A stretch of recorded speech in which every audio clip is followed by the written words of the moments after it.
If you're a Tennessee fan, you feeling more so like, hey, the glass is half full or the glass is half empty after that game against Florida? I see both sides. We'll unpack it together. Make sure you are subscribed right here to the On3 YouTube channel.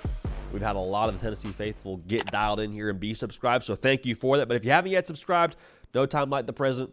Follow me on the socials at JD Piquel. Let me know what you thought of yesterday's action against Florida. So the final was 23-17, took overtime. It is what it is. You kind of knew what you signed up for when it came to what this game was going to be. Like I said this going into the week, like our guy Nick Brake, producer for this show, loves movies. When he buys a ticket to a horror movie and the first couple of scenes is a happy family and everything's good, like he's not thrown off by that. He's not like, whoa, am I in the wrong movie? No, because he knows what's coming. He knows what he bought a ticket for. Same deal with this thing. When Tennessee and Florida play, no matter what the point spread is, no matter how that movie starts, you know what you bought a ticket for. And it's one of those tickets now where you got more than your money's worth. You got some free football there. If you're Tennessee, man, talking about the glass being half full, you got a defense that can hold it down. Like the offense we'll talk about, but to be able to have the showing they did to keep a Florida outfit to only 3 points in the first half when your offense was having trouble getting it going, to have 3 sacks, 12 tackles for a loss, force a turnover in the red zone, bend don't break kind of operation. Like as an offense, when your defense is able to have that kind of consistency, have that kind of edge, and really just hold it down for your football team, like I mentioned, it gives you some margin for error, gives you some chance to exhale because you know, okay, we don't have to be perfect every drive. We can take a second to get it rolling. We can throw a couple jabs and feel out the opponent before we start throwing haymakers because we know our defense is in good shape. So, I mean, that's an outfit now that is going to keep progressing. Was it perfect? Of course not. Of course, you would have liked to get that stop at the end of the game and have it not be a situation where you have to play overtime. But even so, man, you don't apologize for getting the win. And I think you also don't apologize when you've been 2-17 in your last 19 against Florida. Brent Hubbs and Austin Price best in the game when it comes to covering Tennessee over on VolQuest. And their rapid reaction to this game, I thought Brent Hubbs made a tremendous point. He's like, listen, this is a game that Tennessee has found a way to lose over its history. So, I mean, yeah, would you have liked the margin of victory to be a little bit more? Sure. Yeah, that would have been nice. But you again, 23-17, 100-99, 2-0, you'll take a win in any way you can, especially against Florida. Now, coming out of this game, and coming out of the last couple of games, quite frankly, there's concerns about Nico Iamaleava. And as we get more data, as we see more on him, and we see more on this offense, those concerns, I believe, are growing more and more valid.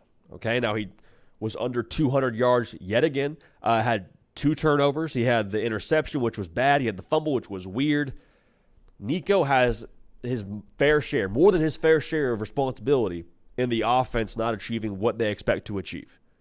Like, again, the offense scoring under 30. Not what Josh Heupel's teams typically do, all right? Typically they're scoring, last year with Joe Milton, everyone was throwing rocks at Joe Milton and saying what he wasn't doing well, and they averaged over 30 points as an offense. I digress, but you hear what I'm saying. Offensively, the issues aren't just Nico here, okay? Like, if I'm being honest, I need some receivers to go win for me, okay? And I know that sounds a little bit simplistic. I know that sounds like a lazy take, but at the end of the day, I think it's the reality. I need an alpha dog to step up in that wide receiver room to where when things break down and Nico's scrambling, I have confidence that, hey, I put it up for Brim McCoy, I put it up for Squirrel White, I put it up for Chris Brazzell, whoever it is, I feel good about our guy coming down with it. And some of that maybe is you just got to pull the trigger and let him go and hunt. Dante Thornton, maybe that's what it is. But I need to see somebody separate because I think there's a lot of really good in that wide receiver room. I'm waiting for the great to step up. And I'll be real, we were there in the spring and saw these dudes practice. I saw a lot of great. Now, limited sample size, controlled environment, I get all that, but I think there's a lot of dudes in this room that can and I think eventually will emerge. I'll say this too. A couple of plays out there where Nico, probably got to be a little bit more dialed in when it comes to some of those throws downfield. Also a couple throws where I'm like, hey, we need some scholarship plays from the receiving corps, right? Like we're getting gloves on the football. We gotta help our guy out a little bit here. Now, that's the half-empty approach. The half-full approach is, well, you got a running game and Dylan Sampson that just don't care. They don't care who's on the other side. Over 100 yards yet again, 4 yards a carry, 3 touchdowns, including the game winner. Like, Tennessee is a gritty outfit up front yet again. Gritty when it comes to running the football. They're 63% run on the year. They will punch you in the mouth, and they're fine doing that. And it's great that it worked against Florida. Here comes the half-empty. It's not going to work to get to where you want to go. Because last year, Tennessee was gritty. This year wasn't about just being gritty. This year was about being gritty and then being able to throw it over your head. Being gritty and then having a generational talent at quarterback. And you see the flashes with Nico. You really do. And it sounds like I'm just trying to make excuses for the guy. Promise you I'm not. Like, anybody that goes back and watches that football game, you see him roll it on the run and throw a laser downfield. You see the arm talent. You see him giving guys a chance. Like, I think a lot of the tools are there. For me, from the outside looking in, I'm curious as to the solution to try and help him to achieve what he's capable of achieving. Because I don't think it's a matter of physical tools. I think it's a matter of, okay, how do we put him in position to maximize those tools? Because you got a talented student, what do? You do everything possible to equip them to achieve their potential. Whether it be different kind of learning tools, different curriculum, whatever it is, it's on the teacher at that point to allow that student to excel. And so I don't mean to put it all on Josh Heupel, but I do think like he's the quarterback whisperer, he's the quarterback guru, he's a quarterback specialist. And so if I'm a Tennessee fan, I have confidence that Josh Heupel ultimately will be able to maximize Nico Iamaleava as this thing goes along. But going back to what I said, like we got to find it here. We got to find it. And it's not just Nico, but at the end of the day, you are the quarterback. So a lot of it's going to fall on you. So going forward now, what I just said about Tennessee being gritty, that's awesome.